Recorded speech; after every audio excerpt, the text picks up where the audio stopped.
दूसरा चैप्टर का 2.2 बनाऊंगा।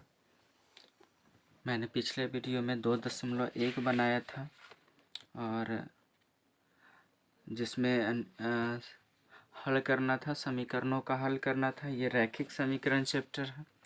चलिए अब हम इसका दूसरा चैप्टर 2.2 में जाएंगे और चलिए इसे हम बोर्ड पर लिख लेते हैं। चलिए तो दूसरा नंबर क्वेश्चन है, यदि किसी संख्या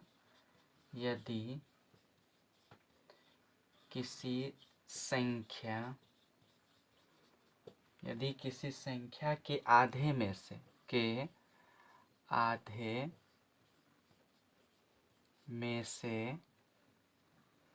1/4 घटाया जाए तो 1/8 प्राप्त होता है। तो कह रहे हैं संख्या ज्ञात कीजिए।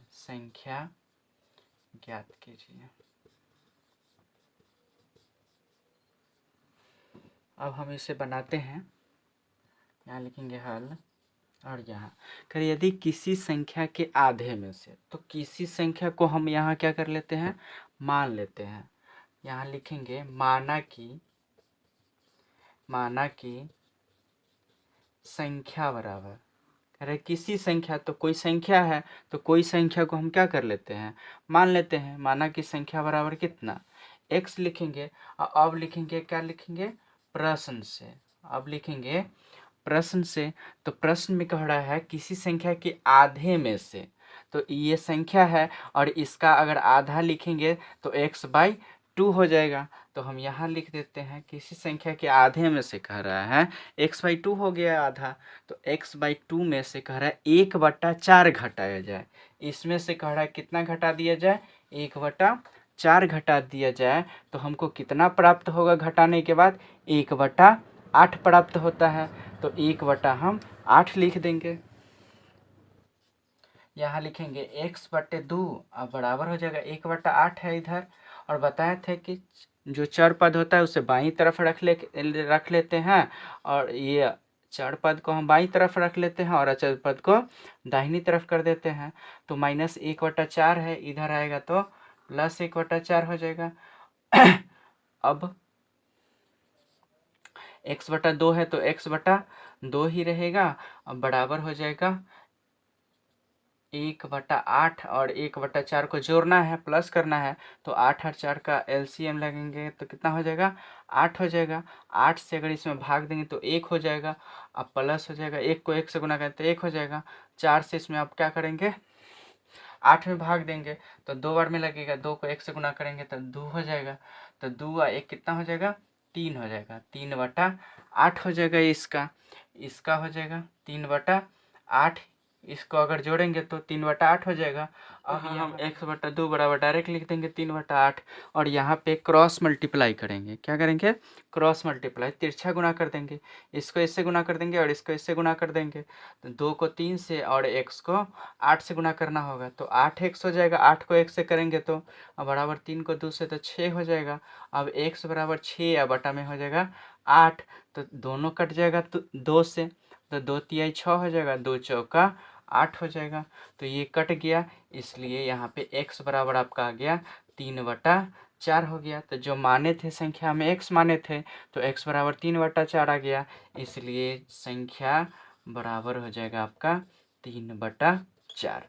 इस तरह से आपका ये पहला नंबर कंप्लीट हो गया। अब हम चलते हैं दूसरे नंबर क्वेश्चन की तरफ। तो 2 का कह रहा है, यदि किसी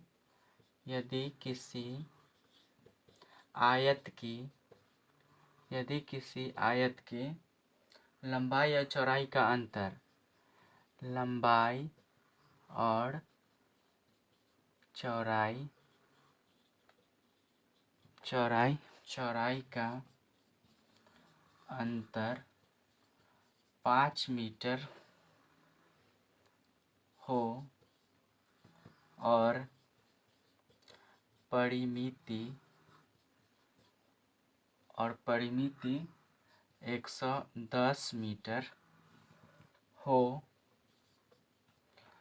तो लंबाई एवं चौड़ाई ज्ञात करें।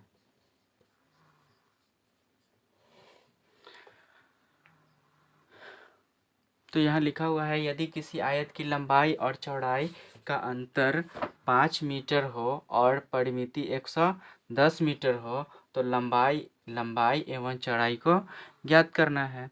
तो चलिए, अगर हम आयत की बात करते हैं तो हम आयत का पिक्चर थोड़ा बना के समझा देते हैं ताकि आप लोगों को अच्छे से समझ में आ जाएगा। ये आयत होता है, तो आयत में बता चुके हैं कि लंबाई और चौड़ाई जो होता है अलग अलग होता है। तो अगर लंबाई चौड़ाई अलग अलग होता है तो लंबाई जो होता है वो अधिक होता है और चौड़ाई जो होता है वो कम होता है। और आमने सामने की भुजा जो होती है आयत की वो बराबर होती है। अगर ये x होगा तो ये भी हो जाएगा x, अगर ये x-5 होगा तो ये भी हो जाएगा x-5 हो जाएगा। तो चलिए हम इस क्वेश्चन को सॉल्व करते हैं, बनाते हैं। यहाँ लिखेंगे हल या सॉल्व लिख सकते हैं और आगे हम बनाएंगे। तो यहाँ क्या कर लेंगे, कह रहा है किसी आयत की लंबाई और चौड़ाई का अंतर 5 मीटर है। तो ना हमको लंबाई दिया हुआ है और ना ही चौड़ाई दिया हुआ है। तो पहले हम क्या करेंगे, आयत की लंबाई मान लेंगे। क्या करेंगे, आयत की लंबाई यहाँ लिखना पड़ेगा। यहाँ लिख लेंगे माना कि आयत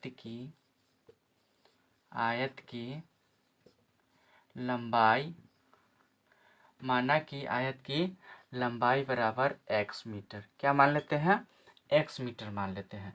तो कह रहा है इसका चौड़ाई, तो चौड़ाई लंबाई चौड़ाई का अंतर है 5 मीटर का। अंतर मतलब होता है एक दूसरे के बीच में गैप, 5 मीटर का गैप है।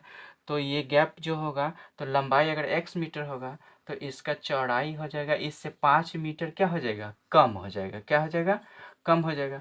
अब हम क्या करेंगे, सूत्र से लिखेंगे। क्या चीज़ का सूत्र लिखेंगे, परिमिति बराबर, सूत्र से लिखेंगे, सूत्र से आयत की परिमिति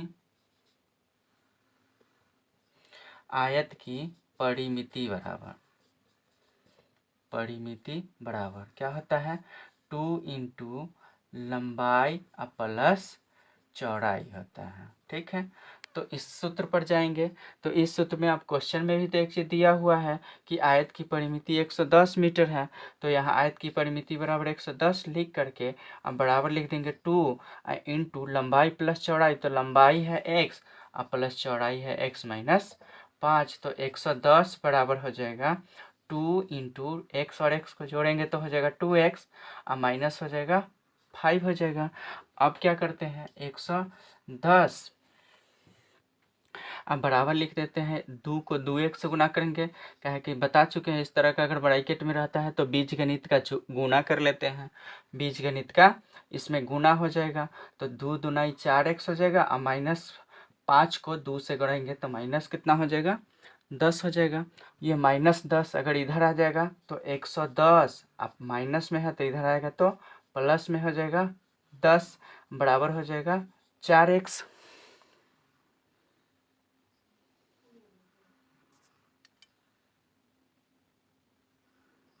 चलिए यहाँ देख रहे हैं 110 और प्लस 10 है बराबर 4x है।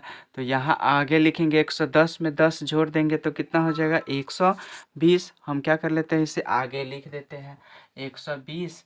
अब बराबर हो जाएगा 4x, या हम लिख सकते हैं 4x बराबर 120 लिख देंगे। तो x बराबर क्या हो जाएगा 120, अब बटे में हो जाएगा 4, काटेंगे तो कितना निकल जाएगा 30। इसलिए x बराबर क्या निकल गया 30। हम माने कि आयत की लंबाई बराबर x मीटर, इसलिए क्या हो जाएगा, लंबाई इसका 30 मीटर हो जाएगा। इसलिए आयत की लंबाई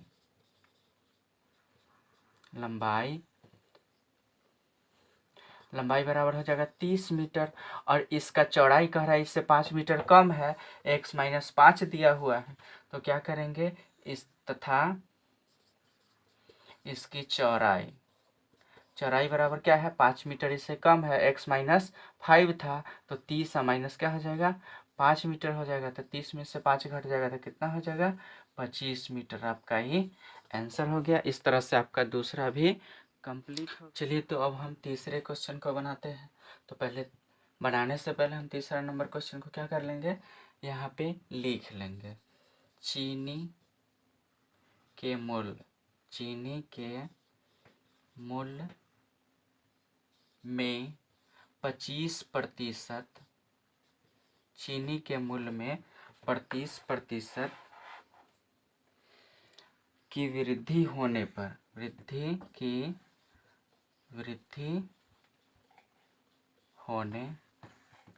होने पर अब 1 किलोग्राम चीनी का मूल्य 32 रुपया है, मूल्य 32 रुपया है। तो प्रारंभ में चीनी का मूल्य प्रति किलोग्राम क्या था। चलिए तो हम इसे अब सॉल्व कर लेते हैं। चीनी के मूल्य में 25% की वृद्धि होने पर, कह रहा 25% की वृद्धि होने पर अब 1 किलोग्राम चीनी का मूल्य 32 रुपये, मतलब अभी है 32 रुपये किलोग्राम प्रति किलोग्राम चीनी। तो कह रहे पहले चीनी का मूल्य प्रति किलोग्राम क्या था, कब 25% से जो वृद्धि हुई उससे पहले दाम कितना था, ये हमको बताना है। तो हम पहले मान लेंगे, क्या मानेंगे, माना कि चीनी का प्रारंभिक मूल्य, मतलब शुरू में इसका मूल्य कितना था, प्रारंभिक मूल्य बराबर, तो प्रारंभिक मूल्य मान लेंगे x रुपया प्रति किलोग्राम। ठीक है। चलिए तो अब अगर x रुपये प्रति किलोग्राम था तो इसमें कह रहा है 25% की क्या हुई, वृद्धि हुई। तो यहाँ लिख देंगे क्या, प्रश्न से क्या लिखेंगे, प्रश्न से लिखेंगे कि x जोड़ इसमें x का क्या प्रतिशत बढ़ गया, 25% इसमें बढ़ गया, तब उसका मूल्य कितना रुपया हो गया, 32 रुपया हो गया। ठीक है। चलिए अब इसे हम आगे बढ़ाते हैं, सॉल्व कर लेते हैं। तो x प्लस हो जाएगा x और का मतलब होता है गुना, क्या होता है, गुना 25 बटा कितना हो जाएगा 100, प्रतिशत का मतलब बटा में 100 लिख देंगे। अब बराबर कितना हो जाएगा 32 हो जाएगा। अब यहाँ काट लेंगे तो 25 चौका कितना हो जाएगा 100 हो जाएगा, तो यहाँ पे आ जाएगा 4 आएगा। अब क्या कर लेंगे, यहाँ हम आगे एक लाइन लिख देते हैं, x प्लस x को यहाँ पे तो कुछ है नहीं तो 1 होगा, तो 1 बटा 4 हो जाएगा। अब बराबर कितना हो जाएगा 32 हो जाएगा। चलिए अब हम इसे आगे इस क्वेश्चन को मिटा करके बना लेते हैं। चलिए तो हम आगे इसका बनाते हैं, x प्लस x बटा 4 बराबर 32 है। इसके बट्टे में कुछ नहीं है तो क्या करेंगे, 1 दे देंगे, 1 और 4 का हम एलसीएम निकाल लेते हैं तो 4 हो जाएगा। 1 से अगर 4 में भाग देंगे तो 4 हो जाएगा, और 4 को अगर हम 1 से गुना करेंगे तो 4x हो जाएगा। प्लस है बीच में तो प्लस का चिन्ह दे देंगे, फिर 4 से 4 में भाग देंगे तो 1 हो जाएगा, 1 को 1 से गुना कर लेंगे तो x हो जाएगा। अब बराबर लिख देंगे, यहाँ कितना 32 लिख देंगे। अब 4x और 1x हो जाएगा कितना 5x बटे 4 बराबर हो जाएगा 32। अब इसके बट्टा में कुछ नहीं है तो क्या दे देंगे 1 दे देंगे। चलिए अब इसे पहले मिटा लेते हैं। अब देख रहे हैं यहाँ क्रॉस मल्टीप्लाई कर देंगे, तिरछा गुना कर देंगे, इसको इससे गुना कर देंगे, इसके ऊपर वाला से इसको गुना कर देंगे तो हो जाएगा 5x को 1 से गुना करेंगे तो 5x होगा, और 32 को 4 से गुना करेंगे तो 4 दूना 8, 4 तिया 12, 128 हो जाएगा। आप इसे गुना कर सकते हैं रफ में। अब x बराबर हो जाएगा 128 बट्टा में 5 हो जाएगा। अब 128 में क्या करेंगे 5 से भाग दे लेंगे, यहीं पे हम भाग दे के दिखा देते हैं। तो 5 दूना ही 10 लग जाएगा, 10 तो यहाँ हो जाएगा, घटा देंगे, 2 में से 0 घटा तो 2, 1 में से गया तो कट गया। अब 8 उतरेगा तो 8 उतारेंगे, 5 से भाग देंगे इसमें तो 5 बार में लगेगा 25, तो 25 लिख देंगे। अब 8 में से 5 घटा तो 3 हो जाएगा, और 2 से 2 कट जाएगा। अब क्या करें, यहाँ तो लगेगा नहीं, तो जब नहीं लगता है तो हम क्या करते हैं, यहाँ दशमलव दे देते हैं। जब दशमलव यहाँ देते हैं तो ऑटोमेटिक यहाँ पे एक जीरो कभी भी उतार सकते हैं, एक ही जीरो। तो अब 5 से 30 में लगाना है, तो 5 छः का कितना हो जाएगा, 30 हो जाएगा। अब ये कट गया, अब हमारा आंसर आ जाएगा कितना, 25 रुपया 60 पैसा। यहाँ इससे इसमें भाग दे देंगे तो 25.6 हो जाएगा, इसलिए x बराबर 25.6 हो जाएगा। अतः चीनी का प्रारंभिक मूल्य बराबर हो जाएगा 25 रुपया 60 पैसा। क्या है कि दशमलव के बाद एगो जीरो लिख सकते हैं, आप कई गो जीरो लिख दीजिएगा, इससे कोई फर्क इस पर पड़ने वाला नहीं है। तो हम अगर रुपया और पैसा में बात करते हैं तो रुपया और पैसा जो होगा ना, सैकड़ा में होता है। अगर इसका रुपया, तो क्या करते, दशमलव के बाद 2 डिजिट हमको लाना होता है, तो पैसा में आएगा ये, तो यहाँ पे एक जीरो बढ़ा देते हैं तो हो जाएगा 60, और ये हो जाएगा 25, मतलब 25 रुपया 60 पैसा इसका आपका आंसर हो जाएगा। चलिए अब हम बढ़ते हैं अगले क्वेश्चन की तरफ।